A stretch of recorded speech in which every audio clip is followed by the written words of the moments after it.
tere tulemast Peetri südamesse, Järvesalu tee 14. Hästi avar, ma ütleks 4,5 toaline korter.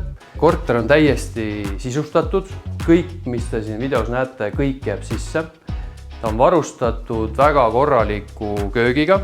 Kõik magamistoad on tegelikult väga normaalse suurusega. Jällegi täiesti sisustatud, voodid, garderoobid, kõik asjad olemas. See magamistuba on veel eriline selles mõttes, et tal on hästi suur ja avar rõdu. Me pärast lähme sinna rõdule ka. Lisaks siis suurele garderoobile on sellel korteril ka sisemine panipaik.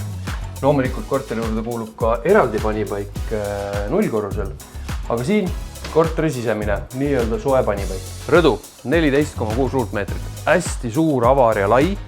Ja mis põhiline, sul on vaade on eramajadele. Sul ei ole ühtegi suurt kortermaja, kes sulle sisse vaatab.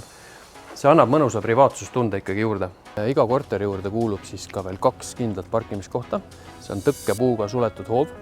Lisaks seal parkla alguses on prügimaja, mille küljes on ka rattaparkla. Need on kõik suletud. Maja juures on veel mänguväljak lastele, kõik eluks vajalik. Peale notarit ma annan sulle võtmed ja koli sisse.